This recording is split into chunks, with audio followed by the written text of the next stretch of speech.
Olá, sejam bem-vindos ao podcast Conexão e Transformação. Hoje o bate-papo vai ser especial, um desdobramento da Vitrine do Conhecimento, projeto incrível que realizamos através do Flamboyant Instituto. Eu sou Alessandra Lousa, administradora do Flamboyant, e hoje eu tenho a honra de receber um convidado muito especial. Ele é psicólogo, professor, palestrante, escritor e consultor em educação e desenvolvimento humano. Provavelmente, vocês também já ouviram na televisão ou em vídeos nas redes sociais pelas suas reflexões. Recebam com muito carinho Rossandro Klinger. Seja muito bem-vindo. Alegria, Alessandra, estar aqui com você. E para começar, eu gostaria de te perguntar como que surgiu, Rossandro, esse seu interesse, essa sua afinidade pela educação? Sim. Como que começou? Alessandra, eu falo muito para empresas, né? A gente, inclusive, está aqui hoje no Flamboyant, que tem uma história belíssima em Goiânia, shopping. E não só um shopping, mas que também tem essa importante vertente de social, que a gente está aqui justamente no Instituto. Mas a gente sempre percebe que muitas vezes as empresas contratam você para falar para adultos adoecidos. E que você fica pensando, e se eu der um passo atrás e construir uma geração de pessoas mais saudáveis? Foi aí que eu vi a importância de começar a falar, claro, continuar falando para as empresas, para o mundo corporativo, para o mundo dos adultos, mas dar um passo atrás no sentido de forjar uma geração mais capaz, ainda mais porque a gente tem visto que alguns pais, eu estou até sendo meio generoso dizer alguns, muitos pais, perderam, de certo modo, essa forma mais apropriada de construir seres humanos capazes de enfrentar um mundo que é mais complexo do que foi, por exemplo, na minha infância e adolescência, do que foi na sua.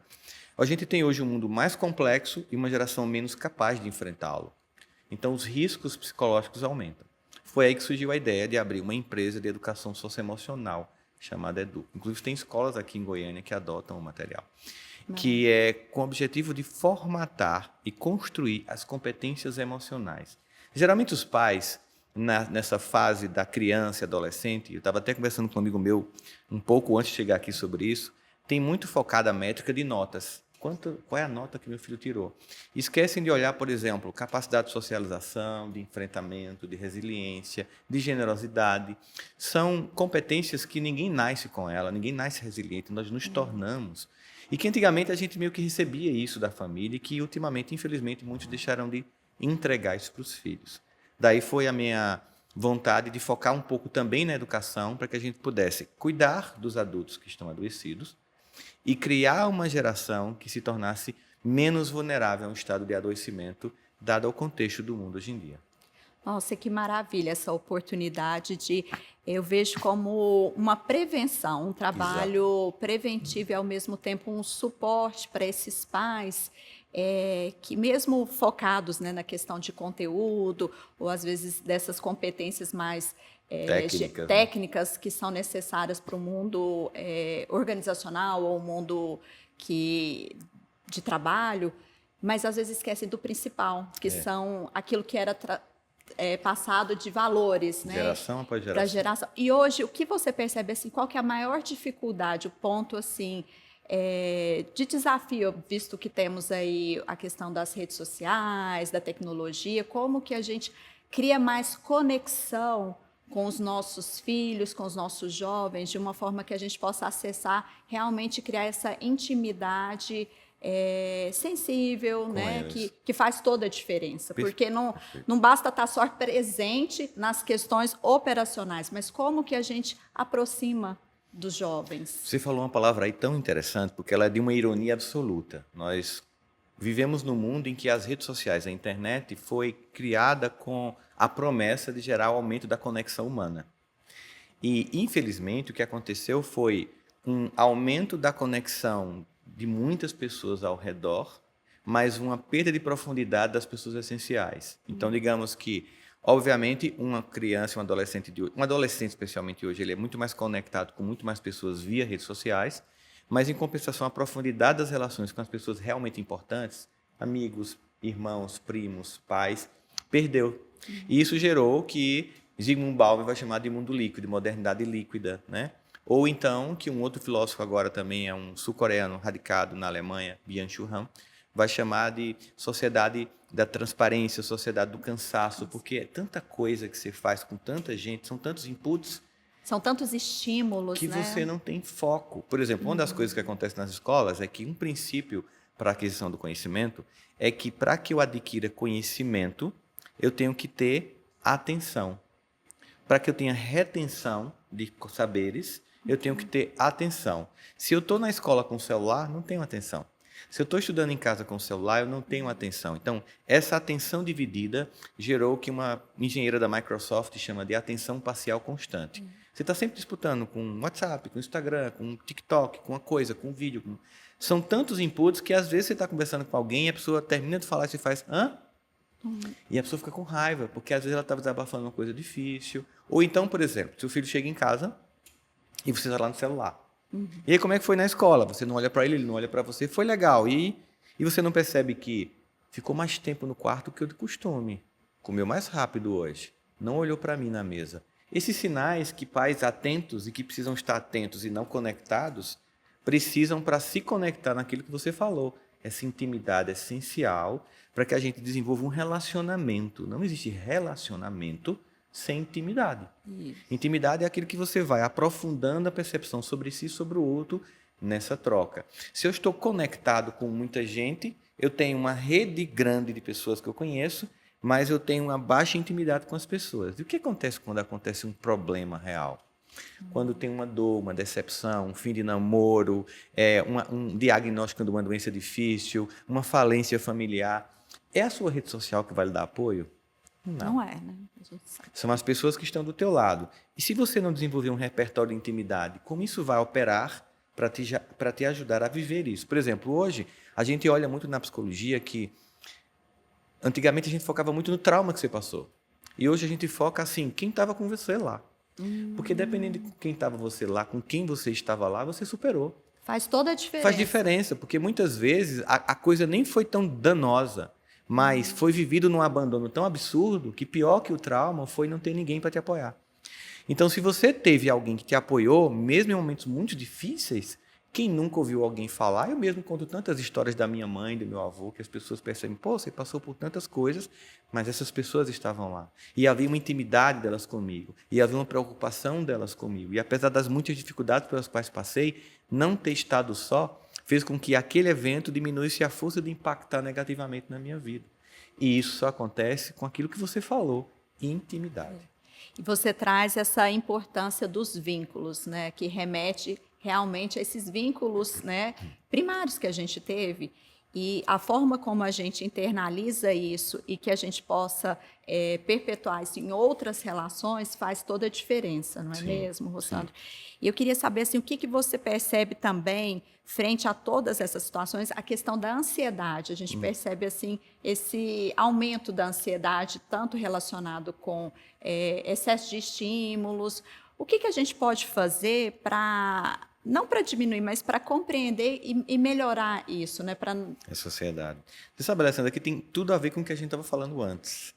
Se eu tenho poucas conexões e tenho pouca intimidade com pessoas importantes, essas pessoas não têm espaço na minha vida para dizer coisas muito simples, que sempre foram facilmente compreendidas, mas que agora as pessoas não entendem. Ainda mais numa sociedade que, por causa da entrega fácil e rápida dos feed infinito das redes sociais, parece que tudo está pronto a um estalar de dedos. Basicamente, o que a gente aprende na nossa família é que leva tempo. Precisa de esforço. Precisa de esforço. De constância. De constância, de disciplina. Renato Russo tem uma música que diz assim, disciplina é liberdade. Aparentemente, parece incoerente colocar duas palavras, uma que disciplina, que parece remeter à prisão, e liberdade juntas. Mas, na verdade, ele está dizendo o seguinte, só quem tem disciplina de fazer o que tem que ser feito é quem vai ter liberdade de fazer o que deseja fazer. Que conquista a liberdade. Que conquista. Não existe liberdade sem disciplina. Não existe você conquistar espaços sem percurso. O que hoje em dia, infelizmente, por falta de intimidade e por uma sociedade da comparação, porque na rede social o que é que acontece? Eu vejo a foto do outro e comparo o palco do outro com o meu bastidor. E crio uma ansiedade profunda, porque eu fico imaginando que eu vejo aquela fotografia, aquele lugar, ou aquela conquista, E eu não olho por todo o percurso para chegar lá. E aí gera uma ansiedade numa Não tem a geração. menor ideia da realidade do outro, só vê a foto, A né? fotografia. A foto daquele momento. Tipo, sexta-feira à noite, parece que tá todo mundo numa balada, menos você. Só você tá só em casa deprimido, comendo o que sobrou do almoço. Então, geralmente, as pessoas fazem uma edição das fotografias e dos textos, fazem um recorte da vida delas. Eu costumo dizer que rede social, e gera ansiedade por isso, é como porta-retratos. Imagina que a gente estivesse aqui numa casa, na minha ou na sua, e que atrás desse quadro belíssimo que está aqui, desse cenário incrível que vocês prepararam para esse podcast, tivesse um aparador com fotografias de família. E tivesse um monte de fotos lá. Ia ter fotos do aniversário de 15 anos da irmã, da festa de aniversário, de um Réveillon, de umas férias, de uma foto na praia, do nascimento de alguém. Não ia ter nenhum momento, alguém chegaria e pegaria essa fotografia e faria assim: ô Alessandra, e essa foto aqui? Ah, essa foto é quando minha mãe teve diagnóstico de câncer de mama. Ninguém fotografa isso e coloca no porta-retrato. A mesma coisa é o feed. Ninguém coloca a dor no feed. Mas são esses muitos momentos de esforço, de dor, de disciplina e superação que gera aquela foto final incrível. Sim. Né? Aquela foto... Eu lembro que uma vez eu estava numa festa de aniversário de uma família que estava completando 50 anos de casamento. Se eu não me engano, é bodas de diamante. E tinha um monte de pessoas nessa festa, eu era convidado dessa festa, conhecia a família e foi tirar aquela foto clássica. Aquele casal na frente, sentado, os dois já idosos. Aí atrás, filhos, netos, bisnetos, tataranetos no colo. Foto linda. Todo mundo do outro lado fotografando, suspirando e dizendo assim, que família linda, que coisa perfeita. E eu, como conhecia a família, eu sabia. E eu pensei assim, vocês não sabem o custo dessa foto acontecer. Quanta superação, quanta dor, quantas vezes quiseram se divorciar, mas reafirmaram o amor que tinha, superaram traições. Ou seja, aquela não é a fotografia de uma família perfeita, mas é uma família que buscou permanecer junta, apesar dos muitos desafios que não aparecem na fotografia. É a diferença entre vida ideal e vida real. Muitas vezes a fotografia é aquilo que as pessoas idealizam, né? Idealizam, não querem ver o que está por trás. Sempre que vê uma foto feliz, saiba que teve muito choro, muita solidão para chegar aquele sorriso. Senão você vai achar que só você é infeliz. E você não vai validar, e vai ficar ansioso, o momento da sua dificuldade. O momento que ainda não chegou. Tipo, quando a gente está conversando com Deus. Pô, Deus, você está vendo minha dificuldade, e por que não acontece? E eu te peço, você me conhece, não importa qual a sua religião, você vai ter esse contato com o sagrado e perguntar, você não está vendo o que eu estou passando, não? Né? Por que não aconteceu ainda? E esse silêncio não é que Deus está dizendo não para sempre. É não ainda. Porque você não entendeu o percurso. Vamos dar um exemplo sobre a educação de filhos. Quando você tem filho, você dá brinquedos. Existem 3 datas clássicas: Dia da Criança, Aniversário e Natal. Você pode dar pontualmente um brinquedo ou outro? Pode. Se você dá sempre brinquedo para a criança a qualquer momento, você esquece do caráter pedagógico disso. Por exemplo, imagina que sua filha queira um brinquedo, uma boneca específica. Mas você pensa assim, não, peraí, minha filha, seu aniversário é daqui a 6 meses. No seu aniversário, mamãe dá. Ela vai aceitar isso? Não. Ela vai chorar, vai fazer birra. As clássicas estratégias da criança para conseguir antecipar aquilo que ela quer. Mas você, conscientemente, sabendo o caráter pedagógico da educação da sua filha, você diz, daqui a 6 meses, mamãe dá. Ela daqui a pouco esquece. Depois de chorar e ver que não vai conseguir o que quer, ela esquece, vai brincar com outra coisa. No outro dia, ela vai perguntar quantos dias faltam para o meu aniversário. Obviamente. Obviamente. Tudo bem, daqui a pouco ela esquece. O que ela aprendeu com isso? Que leva tempo para as coisas acontecerem. Mas 3 meses depois, a prima faz aniversário e ganha a boneca. Aí, quando você liga para sua cunhada, vem pegar ela que ela está chorando porque a prima ganhou a boneca que ela quer. Ela entra no carro com aquela birra maior de criança, você já sabe de tudo, você já conversou com sua cunhada, que foi? Conta para a mamãe, conta para o papai o que aconteceu. Ela, não, você insiste, porque minha prima ganhou a boneca. Aí você acolhe.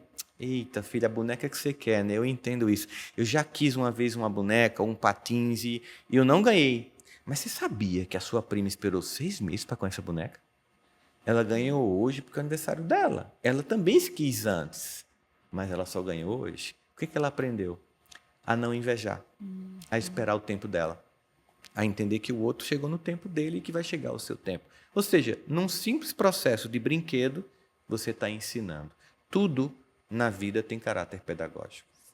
Tudo é oportunidade, depende da forma como a Como gente você encara e constrói isso. Exatamente. Me fala mais, Rossandro, sobre o projeto Da Educa. do Educa. Então, a gente Já tem aqui em Goiânia, tem vamos sim. divulgar. Tem escolas aqui. Eu não vou citar para não omitir uma delas. Então, Sim, mas tem vamos escolas falar no como Brasil é que todo. funciona. Na verdade, hoje em dia as escolas têm, como tem matemática, geografia, física, tem educação socioemocional. Uma disciplina com livros, inclusive. Antes de fazer isso, eu viajei com meu sócio para vários países para ver como esses projetos estavam sendo executados nesses países. E percebemos que tinha duas coisas que não estavam sendo contempladas. Que era a educação midiática. Não dá para falar de educação socioemocional sem falar de educação de como conviver na internet de forma saudável e lúcida. Uma coisa que não contemplava. E outra coisa é que não contemplava um ente fundamental no ecossistema da escola. Ou seja, você educava emocionalmente os filhos, as crianças, os adolescentes, os jovens, mas esquecia da família, que também está pedindo socorro. Quando a família chega na escola e diz assim, me ajuda, eu não sei o que eu faço com essa criança, não é uma metáfora, é um sentimento real. E aí a gente convida as escolas a não mais ficar num jogo de acusações, escola contra pais. Não, é escola e pais a favor dos filhos e alunos. Uma parceria, Uma né? parceria. Para isso, a gente fez um curso na Califórnia com as criadoras da educação parental e embarcou a educação parental na Educa.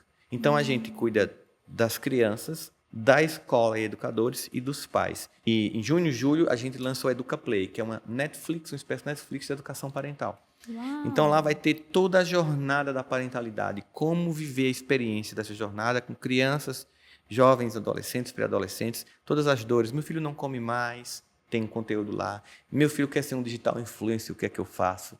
Tem conteúdo com a melhor empresa de influência digital do Brasil, que é o meu amigo João Carlos Paes Leme, da Play 9, deu uma aula para a gente. Ou seja, é o que tem de melhor, com os melhores especialistas na palma da sua mão para te ajudar nessa jornada desafiadora que é a educação. Que maravilha, uma oportunidade única aí para quem Exatamente. tem esse desejo mesmo Sim. de aperfeiçoar, de melhorar a sua relação, Sim, né, sim. com a família. E eu vejo que tem todo esse contexto, né? Escola, família, vocês, maravilhoso. A importância da gente ver que o ecossistema inteiro sendo, como a gente diz na Cuidado, né? Fraternidade Sem Fronteiras, né? Que é um projeto que a gente faz parte, você conhece, que Andrei daqui a pouco vai falar também. Maravilhoso. E que um dos ditados do Ubuntu é preciso uma tribo inteira para educar uma criança. Então, a gente precisa da família, dos educadores, num contexto juntos, para entregarmos para a sociedade pessoas mais maduras e capazes de enfrentar o mundo. E é interessante, Rossandro, porque esse ano o nosso tema do Instituto é o eu, o outro e o mundo. E a gente traz muito essa reflexão desse cuidado também. O Sim. Instituto trabalha, né, com o desenvolvimento humano, como que a gente, a partir desse autoconhecimento, né, a gente considera o outro e assim, a partir desse conhecimento de si e da relação com o outro, a gente pode cuidar do mundo melhor, Exato. né? E, Rossandro, gostaria muito de agradecer pela sua presença aqui no nosso podcast. É motivo de muito orgulho recebê-lo aqui no Flamboyant. Você gostou de participar? Sempre. É a segunda vez, né, que a gente É a vem. segunda vez. É uma alegria. Isso aí. Obrigada, Eu que agradeço. Rossandro. E para você que está nos assistindo, acompanhe os outros conteúdos exclusivos e deixe nos comentários que você mais gostou do nosso bate-papo. Nos vemos na próxima. Até mais!